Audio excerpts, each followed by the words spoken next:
Correct గా 21 రోజుల ముందల నేను మంగళగిరి అభ్యర్థిగా మీ ముందర నుంచున్నా. ఆనాడు వాస్తవంగా మీరు ఎదుర్కొన్న సమస్యలు నేను తెలుసుకోలేకపోయా. అదేవిధంగా నేనేంటో మీకు అర్థం అవ్వలేదు. ఎన్నికలు అయిపోయినాయి. 5,350 ఓట్లతో నేను ఓడిపోయాను తల్లి. ఓడిపోయిన దగ్గర నుంచి నేను వదిలిపెట్టలేదు తల్లి నియోజకవర్గాన్ని.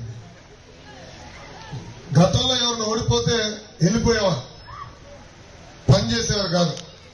అలాంటిది నేను ఓటమి చెందినా కూడా మంగళగిరిలోనే ఉన్నా. మంగళగిరి ప్రజలకి నేను సేవ చేసిన తల్లి.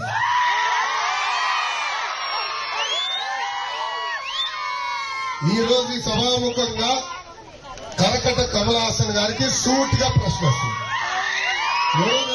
కరకట కమల్ హాసన్ తెలీదా? అరే నీకు తెలియలేదా? ఒక్కడే చెప్పండి. అరే నువ్వు ఆగబ్బా, పెద్దమ్మకి తెలియదంట చెప్పని. అమ్మా బాలబాబు గారు తెలుసు కదా, పవన్ అన్న తెలుసు కదా, వాళ్ళిద్దరికన్నా అద్భుతమైన నటుడు ఉన్నాడు. అతని పేరు కరకట్ట కమల్ హాసన్. మన నియోజకవర్గం శాసనసభ్యుడు ఆల రామకృష్ణారెడ్డి గారు.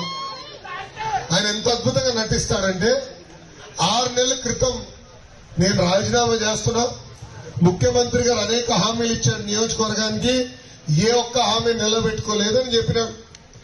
ఆనాడు ఆయనే చెప్పారు నన్ను మంత్రి చేస్తానని చేయలేదన్నాడు.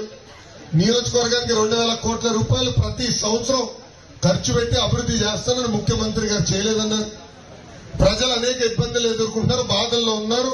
వాళ్ళ సమస్యలు నేను పరిష్కరించలేకపోతున్నానని ఇంకా వద్దు నాకు రాజకీయాలని రాజీనామా చేసి షర్మిలా గారి వెనకాల పరిగెత్తుకుంటూ వెళ్ళాను. తర్వాత 2 నెలలు ఏమైందో నాకు తెలియదు తల్లి, ఏం మాటలు కుదిరినాయో నాకు తెలియదు తల్లి. మళ్ళీ సడన్ గా ముఖ్యమంత్రి గారి ఇంటి ముందర కంపడ్డాడు కరకట్ట కమల్ హాసన్. పక్కన కట్ చేస్తే సీను ముఖ్యమంత్రి గారు కండ వేస్తున్నారు. ఇంత అద్భుతమైన నటుడు తల్లి.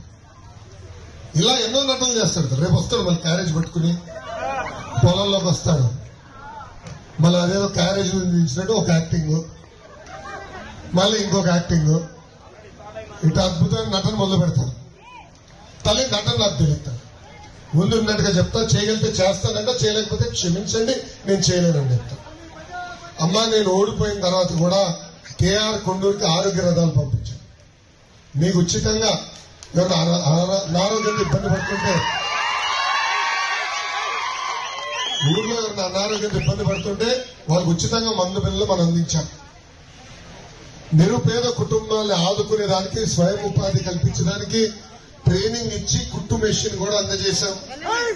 నిరుపేద కుటుంబాలకి తోపుడు బండ్లు అందజేశాం.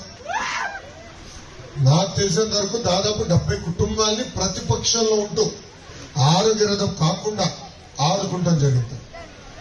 అదే గాని మీరు నన్ను ఆశీర్వదించి దీవించి భారీ మెజార్టీతో శాసనసభకు పంపిస్తే నియోజకవర్గం రూపురేఖలు మార్చే బాధ్యత నేను తీసుకుంటాను.